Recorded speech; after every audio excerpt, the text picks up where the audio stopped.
savez, il y a une époque, bon, je venais de me marier, j'avais très peu d'argent et il fallait que je bosse.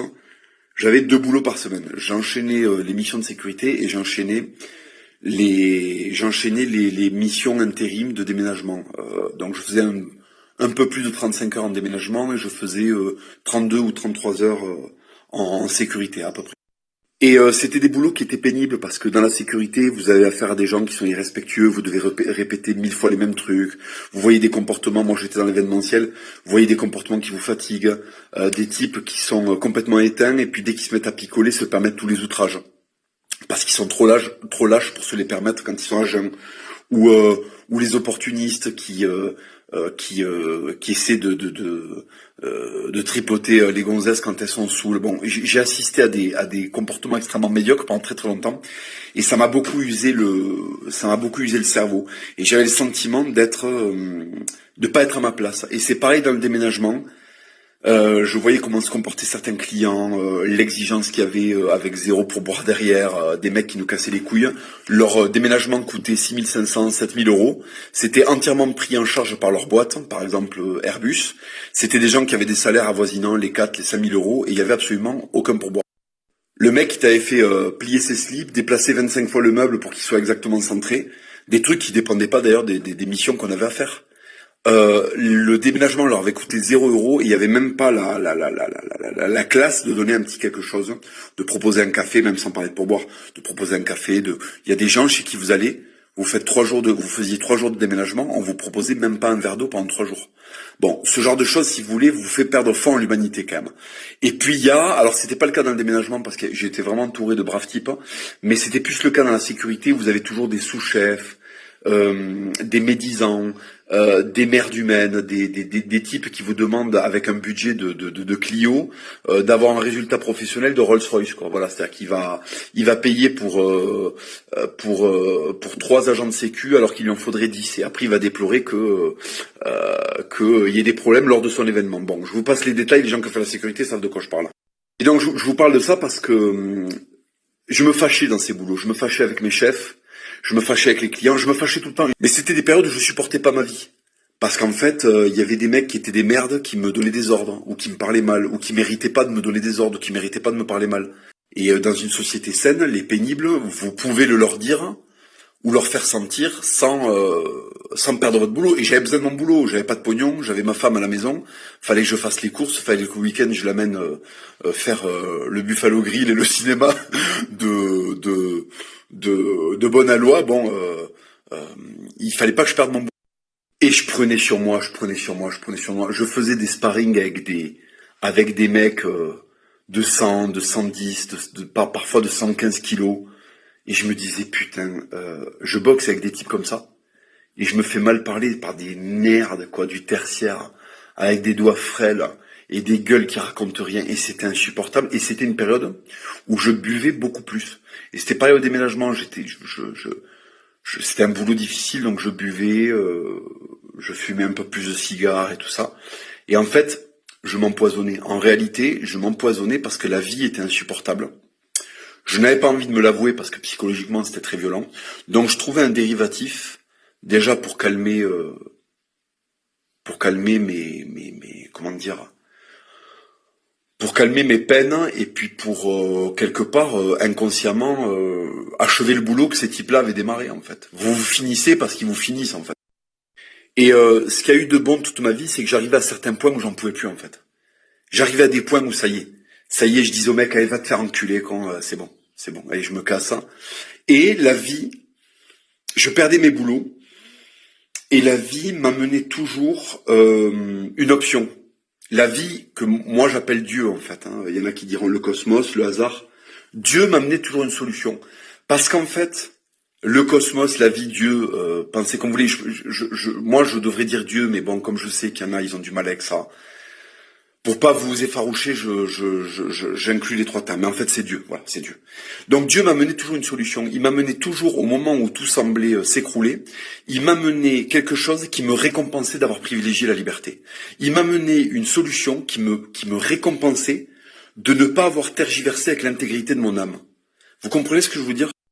Et chaque fois que je faisais le choix d'arrêter de jouer le jeu de l'autodestruction, j'étais récompensé par le hasard, par Dieu. Moi, je dis Dieu. D'accord? Entendez ce que vous voulez, moi, je dis Dieu. Donc, j'étais récompensé pour ça. Et je me disais, putain, mais il y a quand même quelque chose. Il y a quand même quelque chose qui veille. Il y a quand même une part de justice personnelle. Le monde est injuste, mais personnellement, il y a une part de justice. Ce que je fais pour moi, pour sauver mon âme, parce que Dieu, c'est ce qu'il veut, c'est que je sauve mon âme, en fait. Et ce que je fais pour moi est récompensé. Et à chaque fois, ça m'a mis dans des situations délicates parce que je me suis retrouvé à être un peu seul contre tous. Parce que quand vous décidez de quitter la plantation, avant d'être attrapé par les chiens du maître, vous êtes d'abord attrapé par les autres esclaves. Qui vous disent, non, non, ne fais surtout pas ça, ne fais surtout pas ça, surtout pas de désordre. Et ça m'est arrivé toute ma vie. Toute ma vie, dans les boulots que j'ai fait, ça m'est arrivé. Tout est fait pour que vous continuez à participer à la mascarade. Et en fait, il faut pas grand-chose pour rejeter cette vie de privation de liberté. J'avais envie de dire ce que j'avais envie de dire et c'était trop important pour moi. J'avais envie que si un mec m'insupporte, je puisse le lui dire. Non, je vais pas faire ça parce qu'en fait, t'as une gueule de rien. Et j'ai pas envie de t'obéir, tu le mérites pas. Le respect, ça se mérite. Voilà. Le respect, il vient pas de facto par la hiérarchie. Il vient parce que la hiérarchie est valide. Voilà. Je respecte mon père parce qu'il m'a élevé. Je respecte tel homme parce qu'il est digne de respect. Si t'as été un collabo toute ta vie et que t'es une merde humaine, c'est pas parce que t'as 80 ans que t'es digne de respect. Voilà. On doit évidemment ne pas s'en prendre à toi, mais le respect, c'est encore autre chose. Voilà.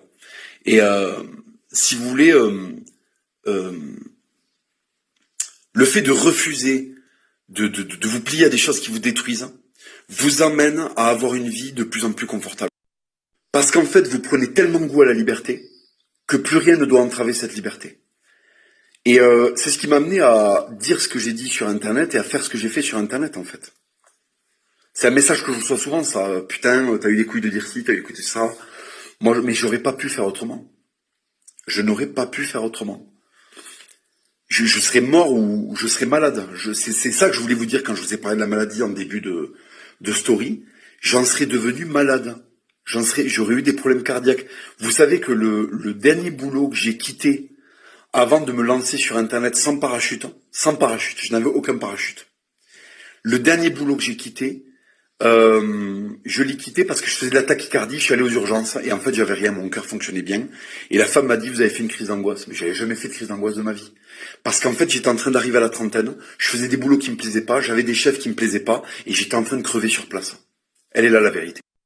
Et là, je me suis vu à 50 ans. Je me suis dit, qu'est-ce que tu fais? Tu continues dans ces boulots qui te minent. Tu picoles, tu fumes, et puis tu crèves d'un cancer du pancréas à 55 piges.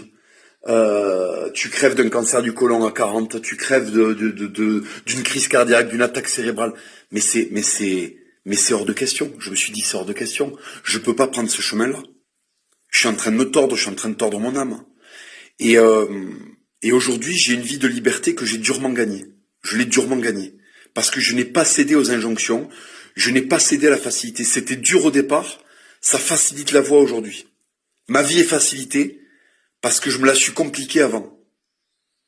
Et comment ne pas croire en Dieu quand vous voyez ce système-là sous vos yeux? L'objet de cette story, c'est de vous dire de toujours privilégier ce qui ne tord pas votre âme et ce qui ne tord pas vos opinions, ce qui ne vous tord pas à vous. Privilégiez ce qui vous paraît juste. Dieu récompensera toujours l'homme qui a tenté de s'extraire du piège que constitue le monde moderne. C'était pas les mêmes paramètres avant, les gens étaient paysans, ils avaient une vie qui était en adéquation avec ce que Dieu attend des hommes. Aujourd'hui, on est vraiment dans une négation de notre essence, qui est divine en réalité. Les hommes ont été créés par Dieu. Donc, si vous voulez, quand on devient des esclaves, on infléchit notre essence divine. Dieu ne nous avait pas prévu pour cette société-là. Il ne nous avait pas prévu pour tous ces petits compromis qui nous détruisent. Et en fait, la maladie survient quand on a trop fait de compromis sur tout. Et qu'on s'est empoisonné pour se punir d'avoir fait ces compromis, de manière inconsciente. Le conseil que je vous donne, c'est de résister aux injonctions. C'est de cultiver vos particularités et vos rêves. C'est de refuser la mascarade. Refusez le silence. Dieu vous donnera l'opportunité de rebondir. Dieu vous donnera toujours une récompense pour ne pas avoir trahi l'essence qu'il vous a donnée. Voilà. Si vous trichez avec vous-même, la vie vous le fera payer. Si vous ne trichez pas avec vous-même, la vie vous récompensera. Croyez-moi. Si la France en est là où elle en est aujourd'hui, c'est précisément parce que la somme de tous les individus qui ont renoncé est trop grande. Tout simplement. Si nous étions moins nombreux à renoncer à ce qui déjà à la base trahit ce que nous sommes, nous ne vivrions pas dans le pays dans lequel nous vivons. Vous pouvez en être certain, je vous le certifie. C'est la somme des renoncements qui fait le lit du mal. C'est la somme de la baisse des exigences qui fait le lit du mal. C'est la somme de tout ce que nous acceptons et que nous ne devrions pas accepter qui fait le lit du mal. Tout simplement. Pas la peine d'aller chercher un vote dans je sais pas quel parti, d'aller chercher un sauveur. Votre sauveur, il est déjà venu et il vous a demandé de vous occuper de votre âme. Si nous étions beaucoup à faire ça, nous changerions les structures profondes de ce pays en 24 heures. Voilà. Comprenne qui pourra, les amis. Comprenne qui pourra.